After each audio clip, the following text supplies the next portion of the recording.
Welcome, everyone, to another episode of Promptly Speaking, where we bring you the movers and shakers of industry and their journey of success. I'm your host, Jack Madrid, and this morning we have a very special guest, Nickle LaMoreaux, SVP and CHRO of IBM.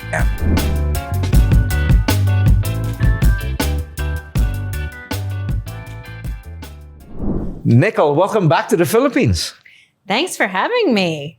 What brings you back this time? And I'd like to hear in your words how your perspective on the Philippine IBM team has evolved over the years. Yeah, so my first time to the Philippines was almost 15 years ago.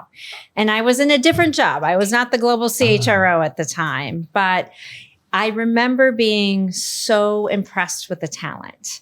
At that point, IBM's presence was here. We'd been here for a long time, but we were trying to expand. And I remember coming and knowing that we were going to be able to do that. I came back several times over the years, but it's been almost 10 years since the last time I was in the Philippines. And I became global CHRO 5 years ago, but this has been on my list to get back to see what we've done here, how the talent has expanded. And I will tell you, 3 days in, I'm totally impressed. That's amazing to hear. Yeah. Because you really notice those differences after such a span of time. Now, I just heard, Nickle, that you have been to over 100 IBM offices globally. Yeah. So my next question is, what makes the Philippine IBM office stand out in your words? Yeah, well, as you know, Jack, IBM is a big global company, and we're in 170 countries where we do business. We have employees in 120. So over my 25-year career, I like to go out and meet IBMers in their offices, which is why my travels have taken me so far. But here's what I will tell you that stands out. And we were talking before the podcast about this. There's a level of optimism that is in the Philippine culture. Now, it's not blind optimism. It is optimism with facts and data. And so I think that's what stands out to me about the culture, not just people you see on the street, but in the professional setting, as transitions come in our industry, as technology evolves, there's this optimism of the Filipino professional that they'll learn the new skills and they'll be right there in the next wave of technology. And that's not something you see in a lot of other cultures. Sometimes there's people being scared, there's resistance to learning, there's resistance to change. But this optimism really leads to a level of resilience, adaptability that is very unique. That speaks about the country as well. Yeah. Filipinos have been through a lot over the past, throughout our history. Yeah. Ups and downs, but yet still always ranked as one of the happiest people on earth. So it's good to see that the IBM team in the Philippines, is the same, has that same optimism. Absolutely. And I will tell you, I see that when I go into the office, but for everybody else listening, I also see that when I'm out walking on the street or in the restaurants here, or just being, a general tourist. So I think it is pretty pervasive through the culture and the country. So, Nickle, let's now take a step back. Yes. It's been 20 years, your IBM journey. Yeah. From 25. 25. I know. From intern to your present role as CHRO. Yeah. Now, what has been the one constant that has stayed with you through that journey? I know it sounds a little cliche because everybody talks about, continuous learning, curiosity. That's the level of success. But I really will tell you, through my 25 years at IBM and as I've grown my career, when I started at IBM, we were still selling computers. The world of AI wasn't even on the horizon, let alone things like quantum computing. So for me, what IBM kind of taught me, just not as an HR professional, but as a general industry professional, is this need to constantly change, adapt, and really learning is part of that. I mean, that's a lesson for our listeners and for your fellow IBMers. Now, where did you learn that? Did you have mentors through this journey? I've learned it many different ways. Sometimes I had to learn it the hard way. Over my career, there were sometimes jobs where I said, oh, I don't want to go do that job. In the world of HR, compensation was a job I never wanted to go do. I was actually kind of forced into it at one point in my career. But I will tell you, it was one of the best things that ever happened to me. As an HR professional, everybody wants to talk to you about compensation. So it's a good skill set to have. But you're right. I often had mentors that guided me. And one of my best mentors said to me, Nickle, remember your career is a marathon, not a sprint. And so if you think about a marathon, you need to think about how are you preparing for the long term, not just tomorrow. But you also have to have high performance. You have to be able to take challenges as they come throughout the race. You have to take some chances sometimes during the marathon. And so for me, that was one of the best pieces of advice that I got, but also reinforced that ability of continuous learning. I'll also say, like I said, our company has reinforced that. There aren't tech companies that are 114 years old. That's true. Right. And, just a couple of weeks ago, we celebrated our 114th birthday. We're a company that has had to continuously evolve if you think about what we've become. We started out making cheese slicers for deli meats. Many people don't know that, like, when you think about international business machines, that's how we started. And then we evolved to cash registers and, well before any computing took place, let alone the technology or software we're in today. And so that company aspect and journey also reinforces all of us this concept of reinvention. That's fascinating. That history. I didn't know about the cheese slicers. The cheese slicers. I know the cash registers a little bit, but really, going back to the lesson about this not being a sprint and a marathon. Those are very powerful words of wisdom. So Nickle, we know the title, Chief Human Resources Officer, right? Yeah. But tell the audience something that may surprise them about your day-to-day. So I think the thing that might surprise people is how much time, I think when you think about a chief human resource officer, you think about sitting in corporate. They spend a lot of time with the CEO, the executive team, and all of that is true. But I think people would be surprised about how much time I spend with individual employees. People that in a company like IBM might be 10 levels down in the organization, people that may have only been here 2 or 3 weeks in the company, because it's really important to stay grounded as the chief human resource officer in the experience of the average employee. It's one of the reasons why I've done so many travels, is to really stay grounded. So I think people don't realize, I think when you get to these senior positions that you're making big policy decisions and you're spending most of your time in a boardroom. But I've really made it a point to really get on the ground, see where work is being done, visit our clients. And that has given me different perspective about what our workforce needs in any given moment. I can only imagine the thousands and thousands of IBMers that you've met across the world, not to mention all the stakeholders throughout your journey. So my next question is about what leadership lesson have you learned the hard way, and how has it shaped who Nickle is today? I think there are maybe two leadership lessons that I have learned over my career. The first one is related to the point I just spoke about staying grounded to an individual employee. When I was 3 years in the company in IBM, I was sent on international assignment to Shanghai, China. Mm. Now, I was an American through and through. I was not very worldly at the time. I had never left the United States. And I was picking up and moving my husband. I had a young child at the time, and we were moving halfway around the world. And so the first lesson I learned was about taking risks, moving outside of your comfort zone. And this goes back to the point of this continuous learning. You know, sometimes when people resist it, it's because they're comfortable where they are. Maybe they're doing a great job.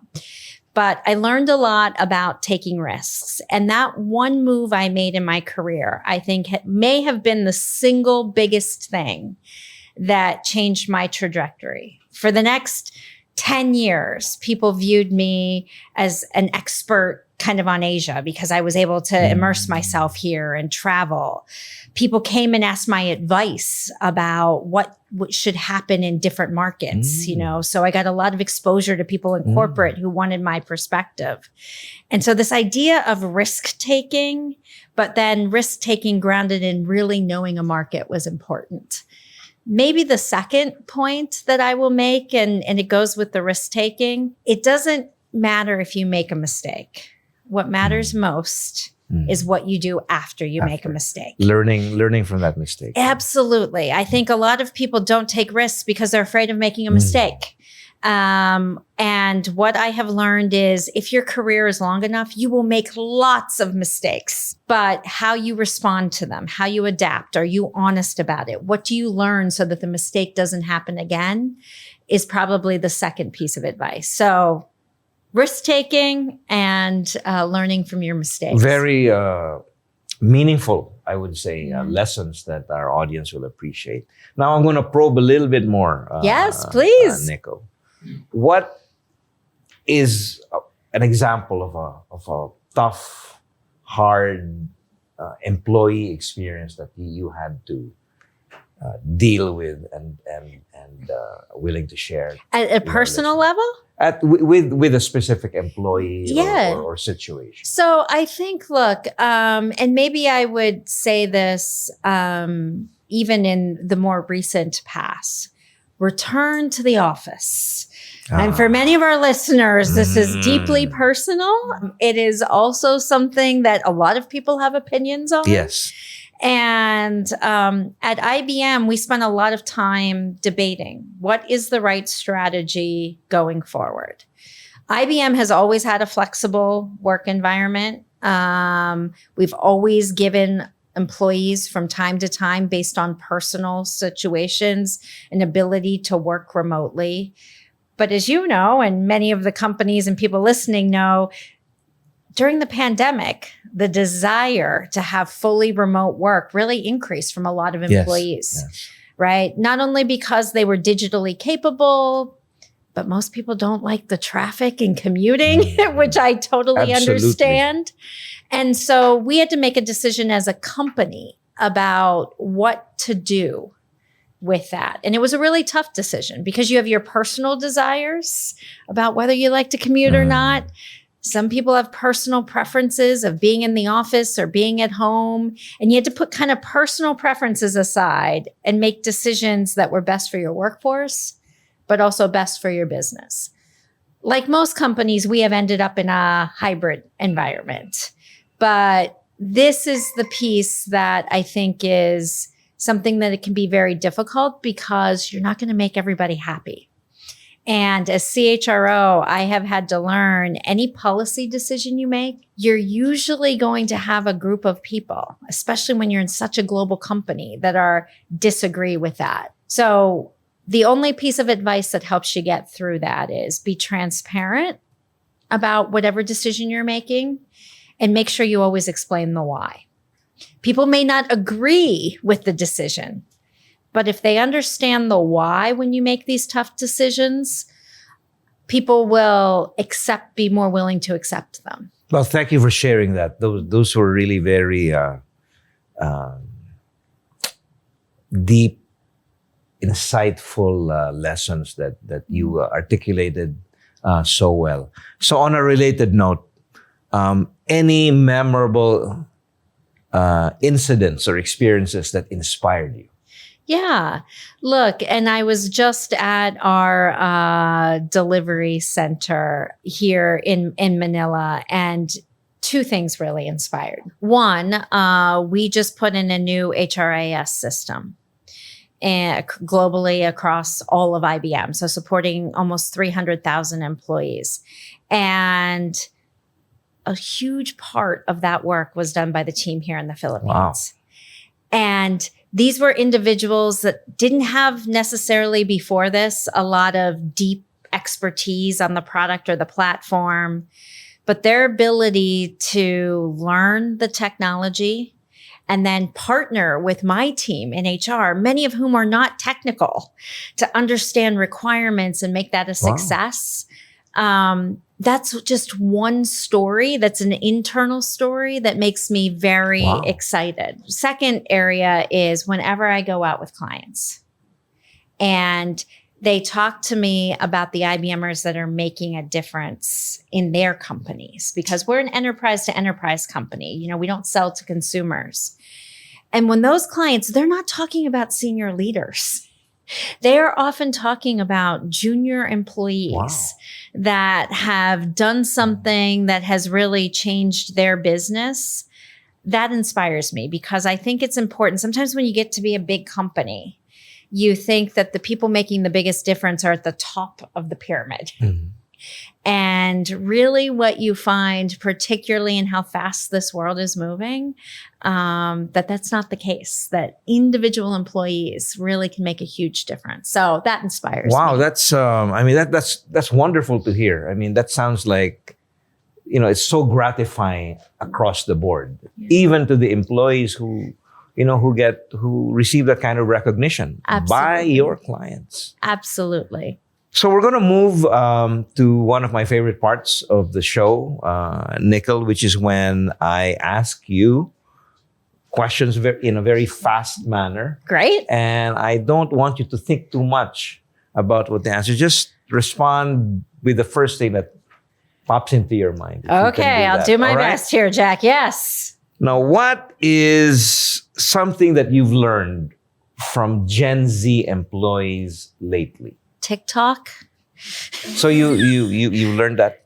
Yes. I will tell you I'm not very good at it, but yes, that's what I have learned. Wow, that's something. Favorite food? Oh, my favorite food, pasta. Yes. Well, who can resist pasta? What is the biggest myth about HR that you'd love to bust? The biggest myth about HR is that we're process and policy police. And that's the role that we play. And I think that the myth I'd like to bust is we are really at IBM, we're considered growth enablers, not staff functions, not back office, but we're really central to helping the company and our employees grow. And so we're not process and policy police. Okay. Loud and clear. Yes. What's your favorite song to sing when no one's listening? Oh, I have a lot. So first of all, I should say, unlike many Filipinos, I am a horrible singer and dancer. Okay. Not my core skill sets, but I would say I was sharing with the team, I'm a big Rihanna fan. So Diamonds is one of my favorite songs to sing when no one's around. The last book or podcast that inspired you? I am a big fan of Malcolm Gladwell's Revisionist History podcast. And it basically really helps you think differently, or things you think you know, events that you think you understand or that you've heard about in history, but it evaluates them through a new lens. And so that's one of my favorite Great. podcasts. And I think it's got lots of applicable lessons to Great. help you rethink things. I mean, I love the books, but I have yet to listen to the podcast. I highly recommend. Yes. Okay, last one. What is the one thing in your suitcase that you can't leave home without? My toothbrush? No, something serious. I always bring jewelry, given to me by my husband or my children. And it's just as I'm away from them, it's kind of a reminder that they're here with me. Oh, that's very nice because I know you're on the road Yeah. quite a lot. So let's move back to the more business part Sure. of the session. You know, you've led IBM shift towards a digital-first, AI-enabled HR function. Now, what has inspired that transformation in your words, and what kind of impact do you think that it's had? So I was lucky to start this journey because of my predecessor and mentor, former boss, started IBM thinking about how AI could revolutionize the HR function. She was often telling us that we needed to kind of push past this policy police perspective that we had, and that we needed to be freed up to deliver higher value to the business. But the problem was we had lots of administrative tasks to do. And so when I was part of her leadership team, she made the bold proclamation that we were going to be kind of an AI first HR function. Now, how we were going to do this, we weren't sure, but we started on this journey in 2018. So a long time ago, when the AI wasn't as good and nowhere near where it is today. But from that, I was able to take that foundation and transform our function. I am proud to say that we are an AI first HR function, not an AI only. We still have HR professionals, and we believe in human contact and human interaction. But most of the transactions in IBM HR are handled digitally now, not by professionals. So in that context, Nickle, how do you, or the company, how does the company ensure that the AI in HR puts people first? It's a great question. And this is one I get asked often because people say, oh, are you saying HR isn't important? Are you becoming less human-centered? Actually, the AI allows you to be more human-centered. If you think about what an HR professional in a standard organization does in a day, they would love to be spending more time coaching, handling important employee conversations, building skilled roadmaps, but they don't have time to do that. Why don't they have time to do that? Because they're reconciling paychecks. They're trying to send links to managers. They're stuck on transferring employees, entering time. They're doing a lot of transactional activities. And that's keeping HR organizations from being employee-centered and human first. And so one of the things that AI can do is if it can automate, if it can digitize that transactional work, then it leaves the HR professionals to do that high value, human centered. To do the important work that HR people should. Absolutely. And I'm a huge proponent of this. Now, same question, Nickle, but in a Philippine context, how do you see that evolving? Well, I'll say two things. For our employees that are here in the Philippines, they're experiencing this exact same piece. They're interacting with the AI to get their questions answered, to do transactions for them. But they also then have access to on-the-ground HR professionals that can help them with the higher value pieces. But I'll also say there's a second piece, and that is the Philippines team here in HR has also become a little bit of a hub for the rest of the world. Many of the HR professionals here are working on the AI, the technology that services the globe. And so this is where I think we can build on the HR expertise, but also the technical acumen that exists in the country that makes it very unique. So it's kind of, Philippines centered, but they're servicing the globe. Excellent. And that's good for the Philippines brand. Absolutely. Nickle, you lead people strategy for many thousands of IBMers all over the world. Now, how do you balance that globality in strategy with the nuances of local culture? It's a really good question. And this is a constant tension in global companies. I live by the 80-20 rule. And I think 80% should be very similar. I want that when a client walks in to the Philippines office or an office in the UK or an office in the United States, that they feel like they're walking into the same company. I want an IBMer in the Philippines to have the same opportunities and experiences as someone in Brazil or in Germany. And so I think that 80% standardization is important. But I always believe that there is 20% customization that is needed, that is needed for the local market, the local economy, the talent market. And so that's the balance I always strive for. I will tell you, many companies struggle with that because the moment you start customizing, it becomes expensive. It becomes bifurcated. And this is where I think AI can really help. So AI can help you navigate in a very seamless way. One person doesn't have to remember 100 different policies for 100 different countries. The AI can help surface the right answer to the right employee at the right time. And so I think customization is something that AI is going to allow more companies to do. Well, I like the way you articulate that. And it's another variation of the 80-20 rule, right? Exactly. Managing the global versus the local. What is something about, IBM's long culture that you hope never changes? And no matter how much this world of work, continues to transform how we work.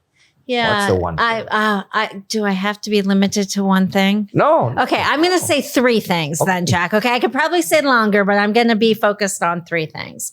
The first thing is a lot of what we've been talking about. The global nature of it, I hope, never changes. I think that is something really unique to IBM. I think it gives our employees across the globe lots of opportunities. And so the global nature of it. The second thing is this culture of reinvention. It is who we are as IBMers. And I think it's going to be the thing that keeps us going for the next 114 years. And then the last thing, and I feel really strongly about this, is the culture of integrity that we have. You don't last for 114 years if you don't have deep trust with clients.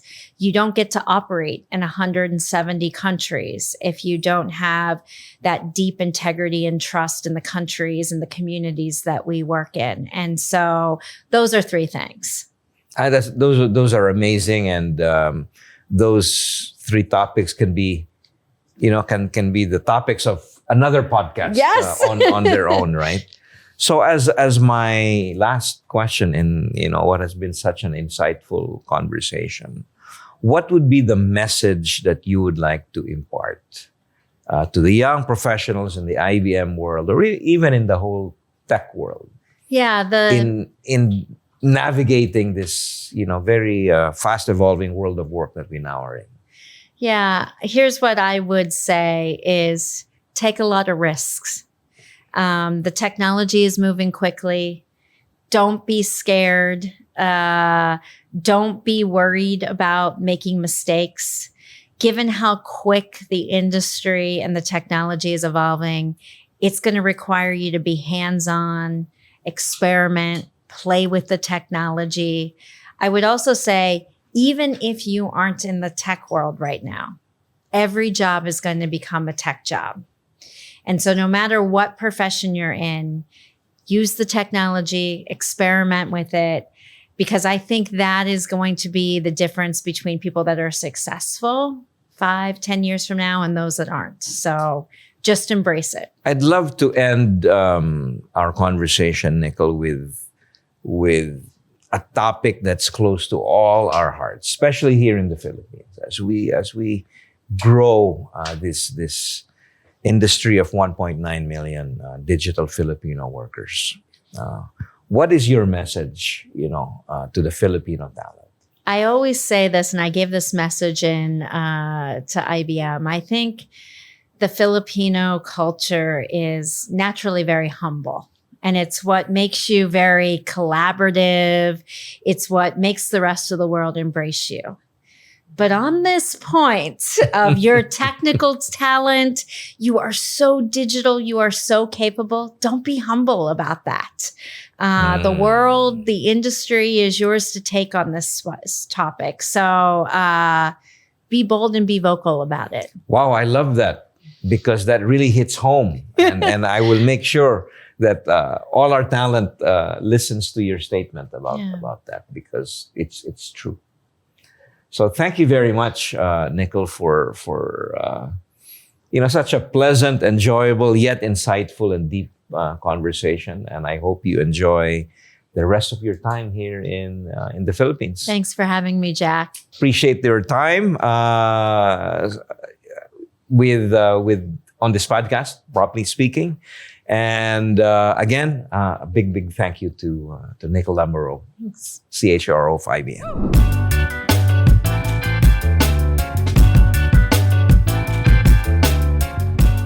Thank you for tuning in to another episode of Promptly Speaking. I hope you enjoyed this episode, and I really look forward to seeing you on the next one.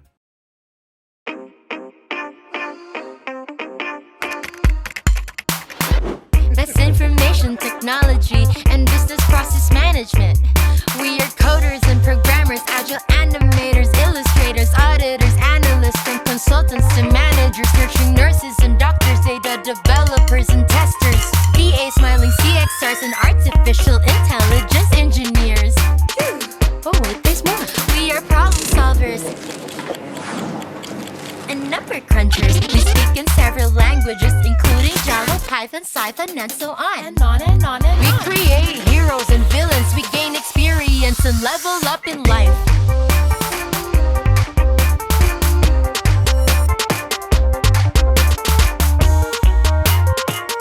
We are the IBPAP industry, working with the Philippines. Join us.